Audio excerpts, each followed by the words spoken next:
Anil അംബാനിയും Epstein ഫയലും. ആരെയാണ് നിങ്ങൾ ഒരുക്കിയിരിക്കുന്നതെന്ന അനിൽ അംബാനിയുടെ ചോദ്യത്തിന് മറുപടിയായി എപ്സ്റ്റീൻ പറഞ്ഞത് സ്വർണ്ണ മുടിയുള്ള ഒരു സ്വീഡിഷ് പെൺകുട്ടിയെ എന്നായിരുന്നു. നിങ്ങളുടെ വിസിറ്റ് ഇത് കൂടുതൽ രസകരമാക്കും എന്നും എപ്സ്റ്റീൻ കൂട്ടിച്ചേർക്കുന്നു.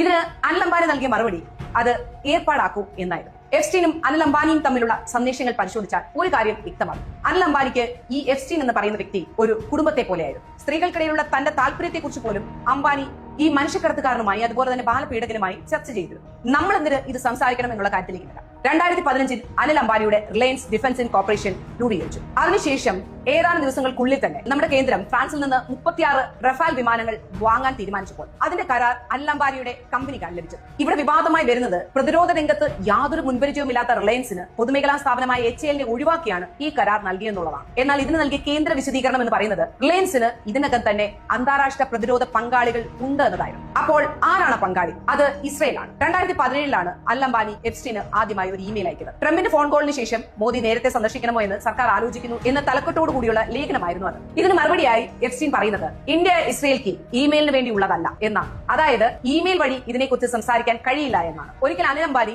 നേരിട്ട് എഴുതി താൻ ഡൽഹിയിലായിരുന്നു, ജെറാഡുമായുള്ള എന്റെ കൂടിക്കാഴ്ച നിശ്ചയിക്കാൻ നേതൃത്വം ആഗ്രഹിക്കുന്നു. ട്രംപിന്റെ മരുമകനാണ് ഈ പറഞ്ഞ ജെറാഡ്. ഈ പറഞ്ഞ മെസ്സേജിൽ ഡൽഹിയെക്കുറിച്ചും നേതൃത്വത്തെക്കുറിച്ചുമൊക്കെ പരാമർശമുണ്ട്. എന്നാൽ 2017 മറ്റൊരു ഇമെയിൽ വരും. അത് എപ്സ്റ്റീൻ മറ്റൊരാൾക്ക് എഴുതിയ ഇമെയിലാണ്. അവിടെ മെൻഷൻ ചെയ്തിട്ടുള്ളത് ഇസ്രയേൽ സന്ദർശനം കഴിഞ്ഞ നമ്മുടെ പ്രധാനമന്ത്രിയെ കുറിച്ചാണ്. ഇന്ത്യൻ പ്രധാനമന്ത്രി എന്റെ ഉപദേശം സ്വീകരിച്ചു, അത് ഫലിച്ചു. അതേ ദിവസം തന്നെ എപ്സ്റ്റീൻ അംബാനിക്ക് ഒരു സന്ദേശം അയച്ചു. നിങ്ങളുടെ ആളുടെ പ്രകടനം മികച്ചതായിരുന്നു, അത് നന്നായി നടപ്പിലാക്കി. ഇസ്രയേൽ തന്ത്രമായിരിക്കും മോദി ട്രംപ് കൂടിക്കാഴ്ചയിൽ മുന്നിട്ട് നിൽക്കുക എന്നും അതിനകത്ത് സൂചിപ്പിച്ചിട്ടുണ്ട്. ഇവിടെയെല്ലാം ഇസ്രയേൽ ഒരു പ്രധാന ഘടകമായി തന്നെ നിൽപ്പുണ്ട്. ഇനിയുള്ള ചാറ്റ് പ്രകാരം എപ്സ്റ്റീനും അംബാനിയും 2017 ഫെബ്രുവരിയിലും കൂടിക്കാഴ്ച നടത്തിയിട്ടുണ്ട്. ഈ കണ്ടുമുട്ടലിന് ശേഷം അംബാനി എപ്സ്റ്റീന് ഇങ്ങനെ ഒരു മെയിൽ അയച്ചു: ഇന്ത്യൻ ബന്ധങ്ങൾക്കും പ്രതിരോധ സഹകരണത്തിനും വേണ്ടി വൈറ്റ് ഹൌസുമായി എങ്ങനെ ഇടപെടണമെന്നതിൽ നിങ്ങളുടെ മാർഗനിർദ്ദേശം ആവശ്യമുണ്ട് എന്നതായിരുന്നു അത്.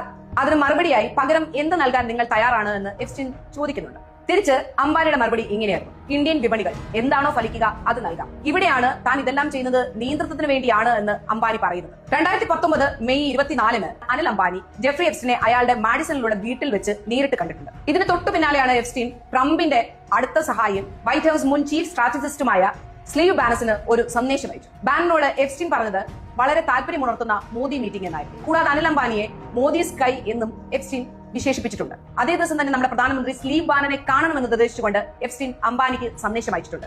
അംബാനി ആ മെയിലിന് തീർച്ചയായും എന്ന മറുപടിയാണ് നൽകിയത്. ഇതിനെ സർക്കാരിന്റെ ഒഫീഷ്യൽ പ്രതികരണമായി എടുത്ത എപ്സ്റ്റീൻ മണിക്കൂറുകൾക്ക് ശേഷം ബാനനോട് മോദി ഈസ് ഓൺ ബോർഡ് എന്ന് പറയുന്നുണ്ട്. ഇന്ത്യയുടെ പ്രതിരോധ കരാറുകളും സ്വകാര്യ കമ്പനികളുടെ ഇടപെടലുകളും എല്ലാം തന്നെ ഒരു അസ്വാഭാവികമായ അവസ്ഥയിൽ ഡീൽ ചെയ്യപ്പെട്ടിരിക്കുന്നത്. ഇവിടെ അതുകൊണ്ട് തന്നെ നമ്മൾ ചർച്ച ചെയ്യേണ്ട കാര്യം ഇന്ത്യയിൽ ബാങ്ക് തട്ടിപ്പ് കേസിൽ പ്രതിയായ ഒരാൾ അമേരിക്കയിൽ മനുഷ്യക്കടത്തിന് ശിക്ഷിക്കപ്പെട്ട ഒരാളിൽ നിന്ന് സർക്കാരിന് വേണ്ടി ഉപദേശങ്ങൾ തേടിയായിരുന്നു എന്ന കാര്യമാണ്.